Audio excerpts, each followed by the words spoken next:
The emergency session of the Galactic Confederation had been called at exactly 14:30 Standard Time, and for the first time in 3 centuries, every single representative was present. Not because they were excited, but because they were confused.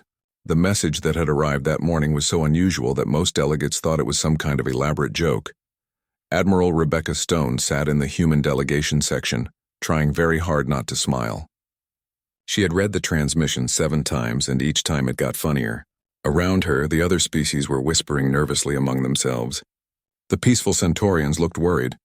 The trading-focused Merchants Guild seemed upset about potential disruptions to commerce. Even the usually calm philosophers from the Andromeda sector appeared disturbed. The main holographic display flickered to life, showing 3 distinct alien faces. The first was clearly reptilian, with dark scales and yellow eyes that seemed to burn with hatred. The second looked like a collection of insects somehow merged into one consciousness, with multiple compound eyes reflecting the chamber's lights. The third was harder to see clearly, appearing to be made of shifting energy patterns that hurt to look at directly. "People of the galaxy," the reptilian began, his voice carrying the weight of absolute authority. "I am General Thorak of the Dreknari Empire. We speak for the Crimson Fleet Alliance, a union of 3 great civilizations united in one purpose." The insect being's multiple voices spoke in unison, creating an eerie harmony. "We are the collective, representing 17 billion minds joined as one. Our purpose is clear and our resolve absolute." The energy being's voice seemed to come from everywhere at once, vibrating through the chamber itself. "We are the void-touched masters of space and time, shapers of reality itself. We have witnessed the cancer that spreads through this galaxy." Rebecca noticed that several delegates were starting to look genuinely frightened. The Centaurians had begun their traditional worry humming. She checked her notes again and had to bite her lip to keep from laughing out loud.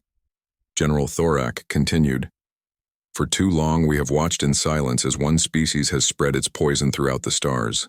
They claim to come in peace, but their very existence is a threat to all civilized life. They multiply like parasites, consuming resources and planets with their endless hunger for expansion. Their technology advances at an unnatural rate," the collective added. "They adapt to every environment, overcome every obstacle, and turn every challenge into an opportunity for growth. This is not natural. This is not acceptable." The void-touched's voice grew darker. "We have seen their future through the streams of possibility. If left unchecked, they will dominate everything. Every world, every system, every form of life will bend to their will. The galaxy will become theirs, and all others will serve or perish." Rebecca looked around the chamber. Most of the delegates seemed to be wondering which species the Alliance was talking about. The humans had been peaceful for 800 years. They rarely left their own systems, spent most of their time on internal projects, and when they did interact with other species, they were usually helping with disasters or sharing technology. "Therefore," General Thorak announced, spreading his arms wide, "the Crimson Fleet Alliance hereby declares total war upon the human species and all their colonies, settlements, and allies." The chamber fell completely silent. Rebecca could hear the ventilation system humming. Someone dropped a datapad somewhere in the back rows. "Humans," the collective explained as if the word itself was poisonous, "have spent 8 centuries preparing for this moment. They call it peace, but we know better. They have been building, growing, learning, and spreading their influence while pretending to be harmless explorers and miners." The void-touched's energy patterns shifted into what might have been anger. They terraform worlds in decades instead of centuries. They build stations in the deepest space where no life should exist. They send their children to play among black holes and neutron stars as if such places were gardens. This is not the behavior of a peaceful species. General Thorak leaned forward, his yellow eyes gleaming. "We offer them one chance to surrender. 30 standard days to abandon all their colonies beyond their original solar system. 30 days to submit to our authority and accept their proper place as servants to their betters. 30 days to prove they are not the threat we know them to be. If they refuse," the collective stated, "we will demonstrate the price of defying the greatest military alliance in galactic history. 10,000 ships await our command. Weapons that can crack planets stand ready. The combined might of 3 civilizations will fall upon them like the fury of dying stars." The void-touched's voice became almost whisper-quiet, somehow making it more threatening. "We have prepared for 800 years as well. While they built their little colonies and played with their mining equipment, we forged weapons of pure destruction. While they sent children to school, we bred warriors. While they grew soft in their long peace, we remained hard. Rebecca finally understood why the emergency session had been called. These three species actually believed humans were some kind of galactic threat that needed to be eliminated. She looked at her data pad again, specifically at the part where it listed human military assets. According to the most recent census, Earth had exactly 12 ships that could be called military vessels, and those were mostly used for asteroid clearing and space rescue operations. The colonies had mining equipment, research stations, and exploration ships. The total human population was spread across maybe 40 systems, most of them focused on scientific research or resource gathering. The human military academy had been converted into a museum in 2156. The last person to hold the rank of general had died of old age in China. The most recent conflict involving humans had been a disagreement with the traders guild over mining rights in 2634, resolved through negotiation in less than a week. General Thorak was building to his conclusion. Let this be a warning to all who hear these words. The age of human expansion ends now. Submit or be destroyed. There will be no negotiation, no compromise, no mercy. The Crimson Fleet Alliance has spoken. The transmission ended, leaving the chamber in complete silence. Rebecca stood up slowly, walked to the main podium, and activated her own transmission system. Her message would be broadcast to Earth, all human colonies, and stored in the Galactic Confederation records. She looked directly into the recording device and spoke in the most professional tone she could manage. Earth's response to the Crimson Fleet Alliance declaration is as follows. We respectfully decline your terms of surrender. We also decline your generous offer of servitude. However, we appreciate the advance notice of your visit and look forward to meeting you in person. She paused, and despite her best efforts, a small smile crept across her face. Please be aware that many of our people haven't had anything interesting to do in quite some time. Your arrival should provide some much-needed excitement. We suggest you bring comfortable shoes, as our local customs include lengthy tours of our facilities. She ended the transmission and returned to her seat.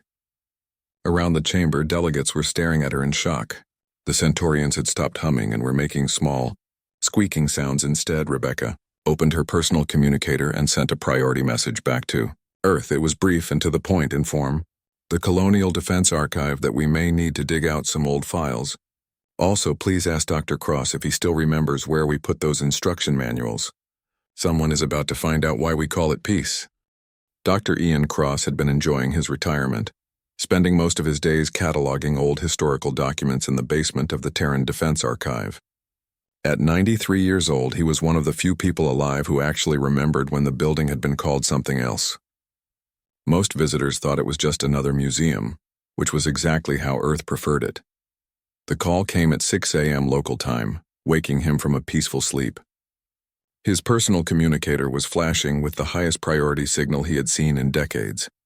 The voice on the other end belonged to Director Sarah Walsh, someone he had trained 40 years ago and who now ran the entire archive. Ian, we need you at the facility immediately. Bring your old access codes. All of them. Cross sat up in bed, suddenly wide awake. Sarah, those codes haven't been used since the unification. What's happening? Someone just declared war on humanity. Apparently we're a galactic threat that needs to be eliminated. Cross was quiet for a long moment. Then he started laughing. 20 minutes later, he was walking through corridors he hadn't visited in over a century. The archive looked exactly the same as it always had, like a peaceful research center dedicated to preserving human history. But Cross knew better. He had helped design this place, back when it had a different name and a very different purpose. The main briefing room was full of people he didn't recognize, all looking worried and confused. Director Walsh stood at the front, showing holographic displays of the alien transmission. Cross found a seat in the back and listened to the same threats that had made Rebecca Stone smile. When the presentation ended, someone in the front row raised their hand. Director, I've been going through our current military assets, and frankly, I'm not sure we have enough ships to fight a small trading dispute, let alone a war with 3 alien civilizations. Walsh nodded. That's why Dr. Cross is here. Ian, would you like to explain to everyone what the Terran Defense Archive actually is? Cross stood up slowly, his joints protesting after the early morning rush. He looked around the room at faces filled with concern and uncertainty. These people had grown up during the long peace when humanity's greatest challenges were scientific mysteries and engineering problems. "How many of you have visited our public exhibits?" he asked. Almost every hand went up. "Good. Then you've seen the displays about human military history. The wars, the weapons, the strategies we used before the Great Unification brought peace to Earth and her colonies." He walked to the front of the room, past displays showing ancient battles and obsolete weapon systems. What those exhibits don't mention is that we never actually got rid of any of it. We just changed what we called it. Cross activated a wall panel that most people assumed was decorative. His 90-year-old access code still worked perfectly. The entire room transformed as hidden displays emerged from walls and floors. The peaceful museum suddenly looked like exactly what it was: a military command center that had been taking a very long nap. "The archive isn't a museum," Cross explained as people stared at the newly revealed equipment. "It's the emergency command structure for the Terran Defense Network. Every historical document in our collection is actually an active file. Every obsolete weapon in our displays is maintained and ready for immediate deployment." Director Walsh stepped forward. 800 years ago, when the last war ended, our leaders made a decision. They wouldn't eliminate humanity's capacity for violence. They would simply hide it and hope it was never needed again. The main display changed to show a map of human space. What looked like peaceful colonies and research stations were highlighted with additional information that made several people in the room gasp. "Mining Colony Alpha 7 isn't just a mining operation," Cross continued. "It's also Forward Operating Base 7, with enough firepower to sterilize 3 solar systems. Research Station Beta Prime studies theoretical physics, but they also maintain a stockpile of weapons that technically don't exist yet." He pointed to another location on the map. "The Wanderer isn't just an exploration ship. It's a mobile command platform with defensive systems that were built to survive inside black holes. We sent it to explore the galactic rim because that was the only place we could safely test its capabilities." Someone in the middle of the room raised their hand. "Dr. Cross, are you saying that every human facility has been secretly maintaining military equipment for 8 centuries? Cross smiled. "Not secretly. We just stopped talking about it. Why do you think our miners use equipment powerful enough to move asteroids? Why do our children learn advanced physics and engineering from the age of 5? Why do our researchers keep developing new technologies that solve problems nobody has asked them to solve?" The display changed again, showing personnel files. Cross pointed to the first one. "Take Pete Anderson, maintenance supervisor at Proxima Station. His official job is keeping the mining equipment running. His unofficial job is the same thing it was 300 years ago when he commanded the 3rd Defense Fleet. Age hasn't slowed him down much, thanks to life extension technology." Walsh took over the presentation.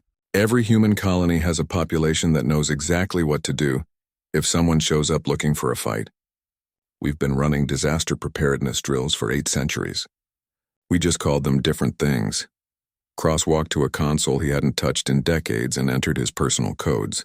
Screens throughout the room lit up with information that made everyone go quiet. Ship counts, weapon specifications, defensive capabilities, and personnel readiness reports painted a picture that none of them had expected.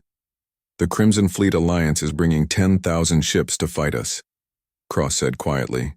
"That's impressive. We have 47 colonies, 32 research stations, and maybe 200 ships that look like civilian vessels." He paused, letting that sink in, then smiled. "What they don't know is that every single one of our civilian ships can outfight a military vessel from any other species in the galaxy. Our miners don't just move rocks. They reshape solar systems. Our researchers don't just study physics. They rewrite the laws of reality for fun." The display showed a detailed analysis of the alien fleet composition. Cross read through it quickly, his expression growing more amused. These ships were designed to fight conventional military forces. Weapons that shoot at targets, shields that block energy attacks, armor that stops physical impacts. Standard stuff. He looked up at the room full of worried faces. They're not prepared to fight people who think gravity is a suggestion, who use black holes as power sources, and who spent their childhood field trips visiting the inside of stars. Director Walsh activated another display. "We're not going to fight a war with the Crimson Fleet Alliance. Wars are what you have between equals. This is going to be more like a very educational field trip. Cross nodded. The children are going to love this. It's been decades since they had anything really challenging to work on. Last month, a group of 12-year-olds from New Geneva Colony successfully built a functioning faster-than-light communications device for their science fair project. They were disappointed that they only managed to send messages across 17 galaxies. He walked back to his seat, feeling more energetic than he had in years. I'll start sending activation codes to all facilities. Not military activation, mind you. Just asking people to dust off their equipment and make sure everything still works. Should take about a week to get everyone ready. Someone in the front row looked confused. Ready for what exactly? Cross smiled. Ready to show our guests why humanity spent 8 centuries calling it peace instead of preparing for war. The only difference between those two things is what you call it when you're done. As the meeting ended and people filed out to begin preparations, Cross stayed behind to send a message to every human facility in the galaxy. It was brief and would seem perfectly innocent to anyone intercepting it. Attention all stations. We're about to have visitors who are very interested in our mining equipment, research projects, and educational programs. Please prepare your best demonstrations. This may be the most educational experience any of us have had in quite some time. He added one final line that only the old-timers would understand. Recommend dusting off the advanced coursework. Class is about to begin. Pete Anderson was humming an old Earth song while he checked the power couplings on mining platform 7. The tune was something his great-grandfather had taught him, back when Pete was young and the galaxy seemed like a much more dangerous place. These days, the biggest excitement at Proxima Station was when the supply ships arrived with new books and decent coffee. The proximity alarm started sounding at exactly 11:42 station time. Pete looked up from his work and checked the displays. 300 ships had just dropped out of hyperspace at the edge of the system, and they were definitely not the supply convoy he had been expecting. Pete set down his tools and activated the station's communication system. Within moments, he was looking at 3 very different alien faces on his screen. They looked angry, which Pete found somewhat confusing. Nobody had been angry at Proxima Station in over 200 years. Human, the reptilian one spoke first. I am General Thorak of the Draknari Empire. You will surrender this facility immediately and prepare for boarding. Any resistance will result in your destruction. Pete scratched his head. Well now, that's not very neighborly. I'm Pete Anderson, maintenance supervisor. Can I ask what brings you folks all the way out here? We don't get many visitors. The insect-like being's multiple voices spoke in unison. This station will be destroyed as an example to your species. You have 60 seconds to evacuate. Evacuate? Pete looked genuinely confused. Where would I go? This is my home. Besides, someone needs to keep the equipment running. How about I make some coffee instead? You folks look like you could use a break. The energy being's voice vibrated through the communication system. You do not understand, human. We are the Crimson Fleet Alliance. We have come to eliminate your species from the galaxy. Your peaceful ways end today. Pete nodded thoughtfully. Peaceful ways, you say? Well, I suppose that's one way to look at it. Tell you what. Why don't you come aboard and I'll give you a tour? Might help you understand what we're all about here. General Thorak's eyes blazed with fury. Enough, open fire. Destroy this pathetic mining station. The alien fleet opened fire with everything they had. Plasma cannons, quantum torpedoes, and energy weapons that could vaporize small moons, all focused on mining platform 7. The combined firepower was enough to crack a planet's crust. Pete watched the incoming fire on his displays and sighed. Well, that's disappointing. I was really looking forward to showing you the new refinery systems. He walked over to what appeared to be a simple maintenance panel and entered a code that he hadn't used in over 4 centuries. Computer, activate defensive protocols. Looks like we're going to need the advanced mining equipment after all. The space around Proxima Station suddenly filled with movement. What the aliens had assumed were simple mining drones revealed themselves as something entirely different. They moved with precision and speed that no civilian equipment should possess, intercepting incoming fire and absorbing impacts that should have destroyed them. Warning shots first, Pete said to himself, entering another series of commands. No sense being rude. The station's mining lasers, designed to cut through asteroid cores, swiveled toward the alien fleet. But instead of the low-powered cutting beams the aliens expected, they faced weapons that had been built to slice apart matter at the subatomic level. The first volley removed the forward shields from 50 alien ships without damaging anything else. Pete activated his communication system again. The alien commanders were staring at him with very different expressions now. "Now that I have your attention," Pete said pleasantly, "let me explain what you're looking at. This isn't just a mining station. It's what we built when we needed to extract resources from the cores of neutron stars. The equipment here is designed to work in gravitational fields that would compress your ships into golf balls." He gestured to the displays, showing his defensive systems in action. "Those aren't mining drones. They're construction robots built to assemble structures in the event horizons of black holes. Your weapons are impressive, but they're not quite up to the standards we need for our day jobs." General Thorak found his voice first. "Impossible. Our intelligence reports show that humans have been peaceful for 8 centuries. "Oh, we have been peaceful," Pete agreed. "Very peaceful. Haven't had a proper fight since before I was born. And I'm 847 years old thanks to our medical technology. But peaceful doesn't mean helpless." He entered another command, and the alien fleet suddenly found themselves surrounded by what they had initially dismissed as asteroid-moving equipment. Mass drivers designed to nudge planetoids into new orbits were now pointing directly at their ships. You see, when you don't have any wars to fight, you spend your time solving other problems, like how to mine resources from the inside of stars, how to build cities that can survive in interdimensional space, how to teach children advanced physics by letting them play with miniature galaxies. The collective spoke, its multiple voices showing uncertainty for the first time. "You claim to be peaceful, yet you possess weapons beyond our understanding." Pete looked genuinely puzzled. "Weapons? These aren't weapons. This is just Tuesday afternoon at a mining station. You should see what the research facilities have been working on. Last month, the kids at New Geneva accidentally created a universe in a bottle. They were trying to build a better terrarium." The energy being's voice was quieter now. "What are you?" "We're humans," Pete said simply. "We solve problems. For 8 centuries, the problem was how to live in places where nothing should be able to exist, how to build things that shouldn't be possible, and how to turn the most dangerous environments in the universe into safe neighborhoods for our children." He pointed to the alien fleet on his displays. "You folks represent a new kind of problem. Not a difficult one, mind you, but definitely new. It's been a while since anyone showed up wanting to destroy things instead of build them." Pete activated the station's tractor beam systems, originally designed to capture and move entire asteroids. The alien ships found themselves gently but irresistibly pulled into organized formations.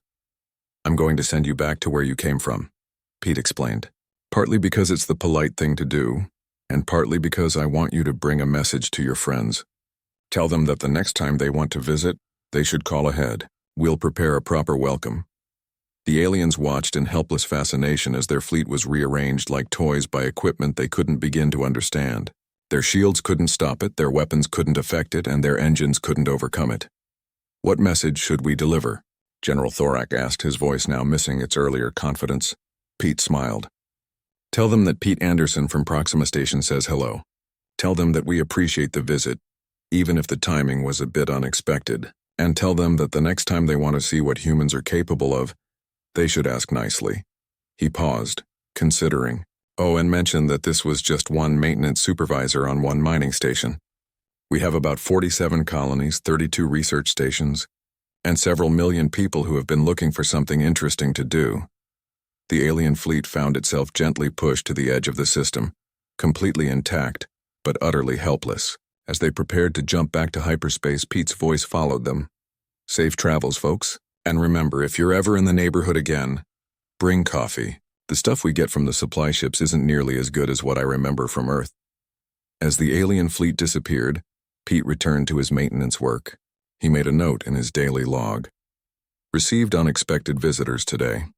Demonstrated mining equipment capabilities. Recommended better communication protocols for future visits. Need to request more coffee in next supply shipment." He resumed humming his great-grandfather's song and went back to checking power couplings. It had been an interesting afternoon, but there was still work to be done. News of the encounter at Proxima Station spread through the Crimson Fleet Alliance faster than their ships could regroup. General Thorak had been forced to report that a single human maintenance worker had defeated 300 of their best ships using mining equipment. The other Alliance commanders were beginning to suspect that their intelligence about human capabilities might have been somewhat incomplete. Admiral Vex of the Collective insisted that Proxima had been a fluke, an isolated facility with unusual defensive systems. The humans were still spread across dozens of colonies, most of them focused on farming, research, or education. Surely these would prove to be the soft targets they had expected. The first test came at Epsilon 7, a colony world known throughout human space for its agricultural programs and family-friendly environment. The planet was home to about 50,000 humans, including several thousand children who attended what was proudly advertised as the galaxy's most advanced educational system. Commander Zek led the assault force, confident that a farming colony would surrender immediately when faced with orbital bombardment. His fleet of 200 ships dropped out of hyperspace directly above the planet's main continent, weapons charged and ready to demonstrate the price of defying the Alliance. The response from the planet's surface was immediate, but not at all what they had expected. Unknown ships, this is colony control. You're in restricted airspace during school hours. Please maintain a safe distance while our students are conducting their practical exercises. Commander Zek activated his weapon systems. Human colony, you will surrender immediately or face complete destruction.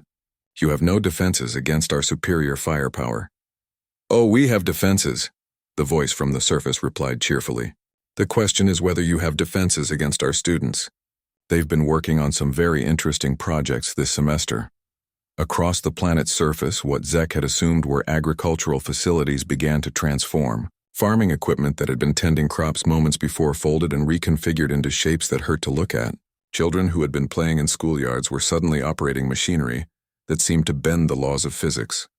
Fair warning, Colony Control announced. Today's lesson is practical terraforming. The children are going to demonstrate how to reshape a planetary environment in real time. Please keep your ships above the safety line. The planet's surface began to change. Mountains rose from flat plains in minutes. New canyons opened up, creating defensive positions that funneled any potential landing forces into carefully prepared kill zones.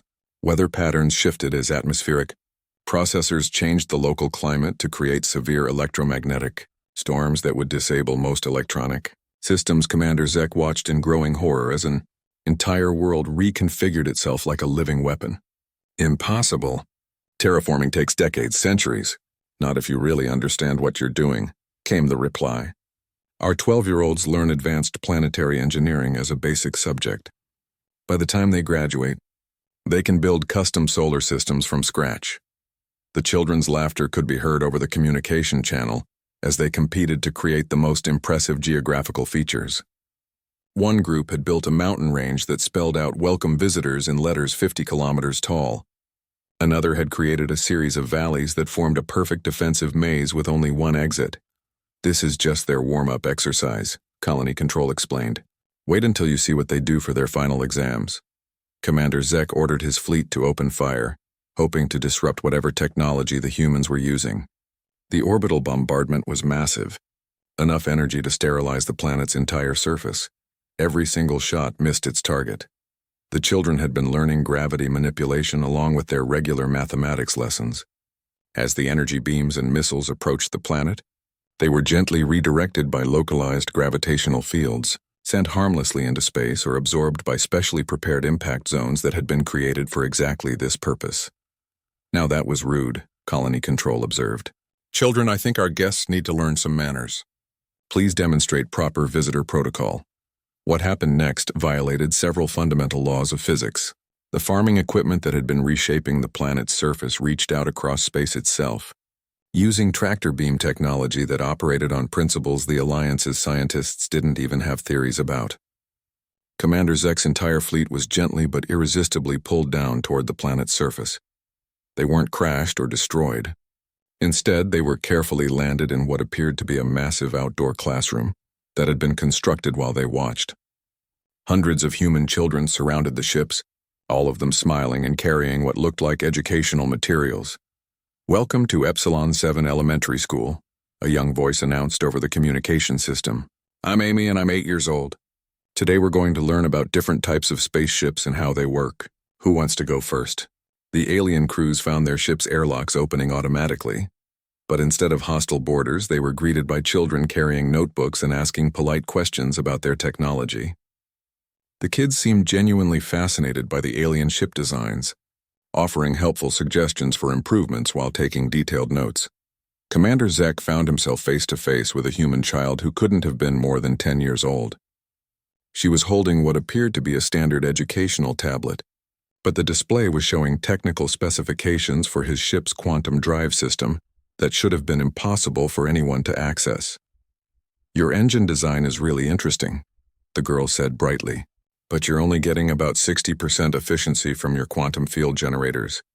Would you like me to show you how to fix that? I did my science project on faster-than-light propulsion systems last year. Within an hour, the entire alien assault force had been converted into an impromptu field trip." The children were delighted to have real alien visitors to study, and they were eager to share their own projects in return. Several alien crew members found themselves genuinely impressed by the advanced concepts these young humans discussed, as casually as talking about the weather. The final humiliation came when the children offered to help repair and upgrade the alien ships using their school's workshop facilities. The improvements they suggested were so obviously superior to current Alliance technology that several commanders found themselves seriously considering the offers. Commander Zek managed to contact his fleet and report the situation. "Sir, we have encountered the human colony at Epsilon 7. We are not destroyed, but we are unable to complete our mission. What is your tactical situation?" Admiral Vex demanded. Zek looked around at his crew, who were currently being lectured by a group of teenagers about proper shield harmonics. "We appear to be attending elementary school, sir. The humans are being very educational." The communication channel went quiet for a long moment. "Sir," Zek continued, "the children are asking if we would like to stay for lunch. They're very excited about showing us their advanced physics laboratory after the meal. Apparently, they're working on creating stable wormholes as a group project." Admiral Vex ended the communication. Back on Epsilon 7, the children were having the most exciting school day in recent memory. Their teachers watched proudly as the students demonstrated the practical applications of everything they had been learning. The alien visitors were proving to be excellent test subjects for their knowledge of diplomacy, engineering, and creative problem-solving. As the day ended, the alien crews were politely escorted back to their repaired and improved ships. The children had insisted on adding small gifts: improved shield generators, more efficient weapon systems, and navigation computers that would help them find their way home safely. "Thank you for visiting our school," Amy announced as the fleet prepared to depart. "Please come back anytime. Next month, we're starting our unit on stellar engineering. We're going to learn how to build custom stars."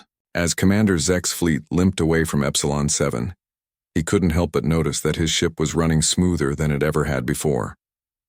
The human children had genuinely improved his technology, using what they considered basic educational exercises. He made a note in his report: "Recommend avoiding human educational facilities. Their students are more dangerous than their military." The Crimson Fleet Alliance had regrouped at the edge of human space, licking their wounds and trying to understand what had gone wrong. General Thorak was in a foul mood after receiving reports from 3 more failed attacks. A research station had trapped an entire battle group in a time dilation field, while the scientists inside cheerfully continued their experiments. A mining operation had somehow convinced 200 alien ships to help them move an asteroid, then sent them home with detailed instructions on proper mineral extraction techniques. Admiral Vex of the Collective was studying the tactical reports when their long-range sensors detected something new. A human fleet was approaching, moving at speeds that their instruments said should be impossible. "Finally," General Thorak growled, a real military response. "How many ships?" 27 vessels, the sensor operator reported. They appear to be civilian designs: medical ships, research vessels, and what looked like rescue craft. The void-touched commander's energy patterns shifted into what might have been amusement. "They send healers and researchers to fight the greatest military alliance in galactic history? This will be their final mistake." Admiral Rebecca Stone sat in the command center of the ESS Mercy, flagship of what Earth officially called the Emergency Response and Rescue Service. Around her, the bridge crew worked at stations that looked exactly like what they were: medical monitoring systems, scientific analysis equipment, and emergency coordination consoles. The fact that the same equipment could also function as tactical displays, weapons targeting systems, and fleet command interfaces was just a matter of proper software configuration. "Admiral," her communications officer reported, "the alien fleet is hailing us. They're demanding our immediate surrender." Rebecca smiled. "Put them through. Let's see what they have to say."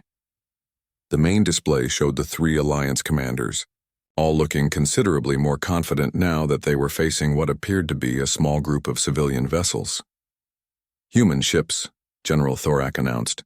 "You are outnumbered 300 to 1. Surrender now and we may allow your medical personnel to treat the wounded from your defeated colonies." "That's very kind of you," Rebecca replied politely. "We do appreciate good manners. However, I'm afraid we can't surrender just yet. We have some deliveries to make first." Admiral Vex's multiple voices spoke in unison. "Deliveries? You face annihilation and you speak of deliveries? Medical supplies, research equipment, that sort of thing," Rebecca explained. "Our colonies have been requesting some specialized materials, and we never like to disappoint. I hope you don't mind if we complete our route first." The void touched Commander's energy patterns flared with anger. "You mock us. Prepare to face the consequences of your arrogance." The alien fleet opened fire with everything they had. 300 ships unleashed enough destructive power to vaporize a small planet. The humans made no attempt to dodge or retreat. They simply sat there as the overwhelming barrage approached their tiny fleet. Not a single shot hit its target. The medical ships deployed what they called emergency medical nanites, microscopic machines designed to stabilize patients in crisis situations. The nanites intercepted every incoming weapon blast, neutralizing the energy and converting it into harmless light displays that were actually quite pretty. "Interesting weapons," Dr. Lisa Chen commented from the research vessel Newton. "Our medical nanites are designed to handle much more dangerous environments than this. We use them inside active fusion reactors when we need to perform emergency maintenance." The rescue ships activated their emergency retrieval systems, technology originally developed to extract people from impossible situations like the inside of black holes or parallel dimensions. The alien crew suddenly found themselves teleported off their ships and deposited safely in the holding areas of human medical vessels. "Don't worry," announced Captain David Park from the rescue ship Guardian. "This is just a standard emergency evacuation procedure. You'll be much safer here while we sort out this misunderstanding." The alien commanders watched in helpless fury as their entire fleet was systematically disabled without taking any damage in return. Their crews were being treated for minor injuries by human medical staff who seemed genuinely concerned for their welfare. "What are you doing to us?" General Thorak demanded. "Providing emergency medical assistance," Rebecca replied matter-of-factly. "Our sensors detected elevated stress levels, increased heart rates, and signs of combat fatigue throughout your fleet. Standard protocol requires us to intervene when we detect beings in medical distress." Dr. Chen's voice came over the communication channel.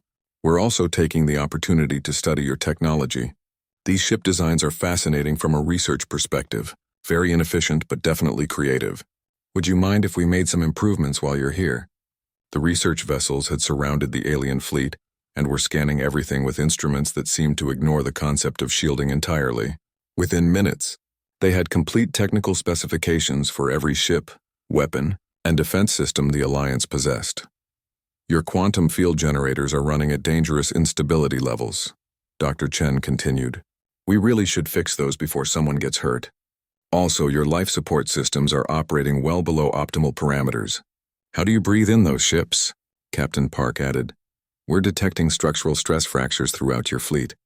These ships weren't built for the kind of combat maneuvers you've been attempting. We'll need to reinforce the hulls before it's safe for your crews to return." The alien ships found themselves surrounded by human repair drones that began upgrading their systems whether they wanted it or not. Weapons that had never functioned properly suddenly worked perfectly.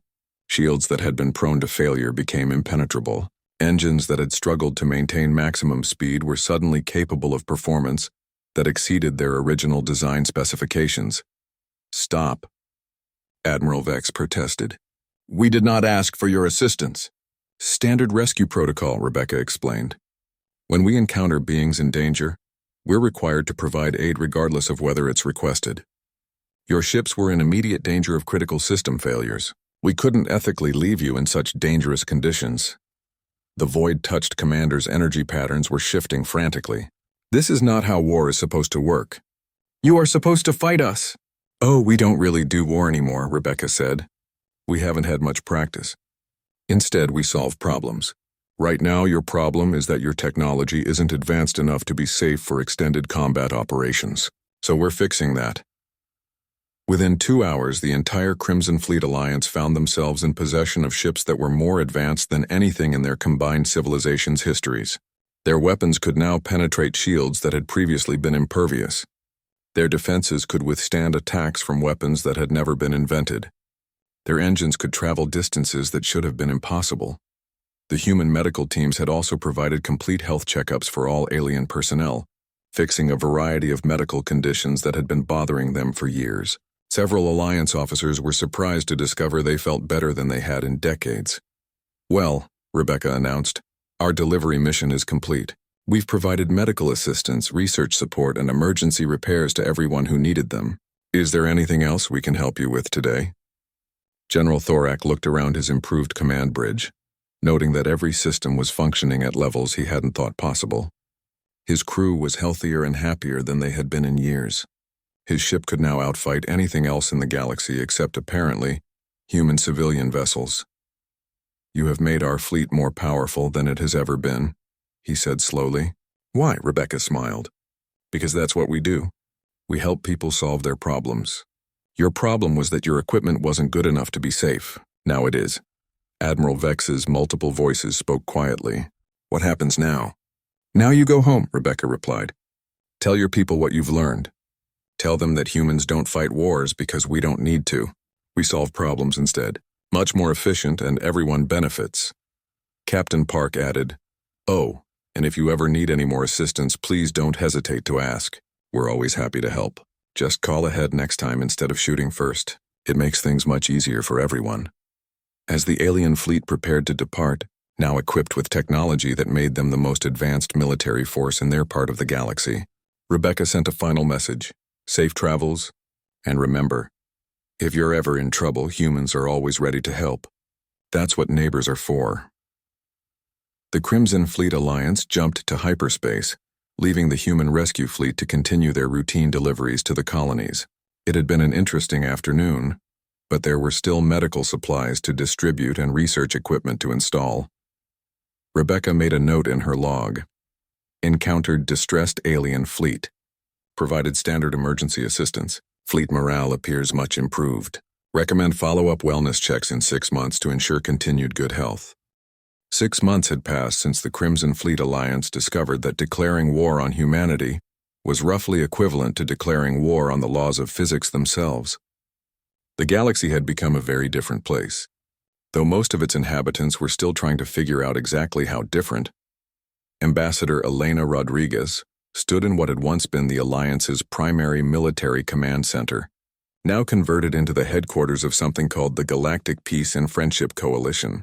The change in name was just the beginning of the transformations that had swept through 3 civilizations. General Thorak, who now insisted on being called Cultural Exchange Coordinator Thorak, was giving a presentation to a mixed group of human and alien engineers. His reptilian features were animated with genuine enthusiasm as he explained the latest defensive improvements to their border stations. "The new gravitational field generators are working perfectly," he reported. "We can now protect an entire star system with the same technology humans use to keep their coffee from spilling in zero gravity. It's remarkably elegant, Ambassador." Rodriguez smiled as she watched the former military commander gesture excitedly at holographic displays showing defensive systems that could repel invasion fleets while simultaneously providing comfortable living conditions for civilian populations. The irony was not lost on her that the galaxy's most aggressive military alliance had become its most effective peacekeeping organization. Admiral Vex approached her station, his collective nature now allowing him to speak with a single, coherent voice rather than the unsettling harmony they had used during the war declaration. "Ambassador Rodriguez, we have received requests from 12 additional species asking to join the coalition. Apparently, word of our technological improvements has spread. What kind of improvements are they requesting?" Elena asked, though she suspected she already knew the answer. "The usual," Vex replied. "Better medical systems, more efficient transportation, improved communication networks. The Andromedans specifically asked if we could help them with their waste management problems. Elena nodded. It had become a pattern across the galaxy. Species that had initially been terrified of the Crimson Fleet Alliance's military might were now lining up to benefit from their new partnership with human technology. The former alliance had become the galaxy's premier consulting service for civilizations looking to upgrade their infrastructure. Dr. Cross appeared at her elbow, moving with the spry energy of someone who had found his life's work all over again. At 94 years old, he was now the Coalition's Chief Technology Integration Specialist, a job that mostly involved explaining to alien civilizations why their old approaches to various problems hadn't been working. "How's the integration program going?"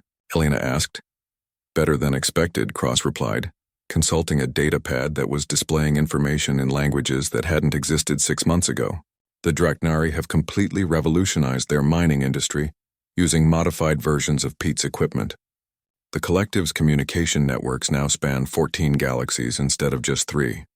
And the Void Touched have figured out how to use our dimensional manipulation technology to solve their energy crisis. He paused, looking pleased. The best part is that they're all sharing their discoveries with each other. We're getting more technological advancement in 6 months than the galaxy had seen in the previous 6 centuries. Elena looked out through the command center's viewing ports at the construction projects visible in the distance. What had once been a military shipyard was now a massive research and development facility where beings from dozens of species worked together on projects that would have been impossible for any single civilization to attempt. "Any problems with the transition?" she asked. Dr. Cross chuckled. "Nothing serious. The Void Touched tried to reverse engineer one of our black hole generators last week and accidentally created a small pocket universe. But the children from New Geneva Colony helped them figure out how to make it stable. So now they're using it as extra storage space." Through the communication system, they could hear the cheerful voices of human children explaining advanced physics concepts to alien researchers who were frantically taking notes. The Coalition had established several educational exchange programs, allowing young humans to share their knowledge while learning about different alien cultures. "The kids are loving this," Elena observed. "Half of them want to become xenoanthropologists now. The other half want to become engineers," Cross added. Amy from Epsilon 7 submitted a proposal last week for rebuilding the Galactic Communication Network. Her design would cut transmission times by 90% while providing free education broadcasts to every inhabited system. Cultural Exchange Coordinator Thorak approached their group, holding a data pad and looking slightly confused. "Ambassador Rodriguez, we've received another request from the old Crimson Fleet commanders. They want to know if the humans would be willing to help them establish a joint military academy." Elena raised an eyebrow. "A military academy? What for?" Apparently they want to learn how to protect civilizations instead of conquering them," Thorak explained. "They've realized that human military thinking is actually just advanced problem-solving applied to keeping people safe. They want to understand how to do the same thing." Cross smiled. "That's actually a good idea. We could set up a curriculum focusing on emergency response, disaster relief, and peaceful conflict resolution. Call it something like Applied Defense Studies." "The irony," Elena mused, "is that they're asking us to teach them how to be military, and we're going to end up teaching them how to be better civilians." Admiral Vex joined the conversation. "There is something else. The Coalition has received a formal request from the Galactic Confederation. They want to know if we would be interested in taking over galactic security operations." Elena stared at him. "They want the former Crimson Fleet Alliance to become the galaxy's police force?" "Apparently," Vex continued, "our success rate in resolving conflicts peacefully is now 100%. Every dispute we've been asked to mediate has ended with all parties becoming allies and requesting technological assistance." Dr. Cross nodded thoughtfully. "Makes sense. When your approach to conflict resolution involves upgrading everyone's technology and improving their quality of life, it's hard to stay angry at each other." Through the viewing ports, they could see another human ship arriving, this one carrying what appeared to be a group of teenagers from one of the research colonies. The young humans would probably spend their visit teaching alien scientists new applications for technologies that most civilizations didn't even have theories about. Yet Elena activated her personal communicator and sent a message back to Earth. "Mission status update. The former enemy alliance has become our most effective diplomatic partners. Request permission to expand the cultural exchange program. Also recommend increasing production of coffee and comfortable furniture. Our new allies seem to enjoy both." She paused, then added, "Note for the historical record. 800 years of peace didn't make humanity weak. It gave us time to turn cooperation into an art form." Dr. Cross was making his own notes in the archive's permanent records. Addendum to previous reports. Human military doctrine in the post-war period can best be described as aggressive helpfulness. Enemy forces neutralized through involuntary technological upgrades and mandatory wellness programs. Resistance collapsed when subjects realized they felt better than they had in years. As the day shift ended, and beings from a dozen different species headed home to families and communities that were safer, healthier, and more prosperous than they had been 6 months ago, Elena reflected on the strange turn their corner of the galaxy had taken. The Crimson Fleet Alliance had declared war on humanity because they feared human expansion and technological supremacy. They had been right about both things, just wrong about what those things meant. Humans did expand wherever they went, but they brought everyone else along with them. Human technology was supreme, but only because they shared it freely with anyone who needed it. The war that was supposed to eliminate humanity from the galaxy had instead eliminated the need for war itself. Not through conquest or destruction, but through the simple realization that most conflicts could be resolved by helping everyone involved solve their actual problems. Elena's final log entry for the day was brief. "The galaxy is becoming a much more interesting place. Recommend continued cooperation with all species. Also recommend larger coffee shipments. Everyone seems to work better when properly caffeinated." Outside her window, children from 3 different species were playing together in the station's recreational areas, while their parents collaborated on projects that would have been impossible just months before. The former Crimson Fleet Alliance had become exactly what they had feared humans would create: a unified, technologically advanced, peaceful civilization. The only difference was that everyone had been invited to join.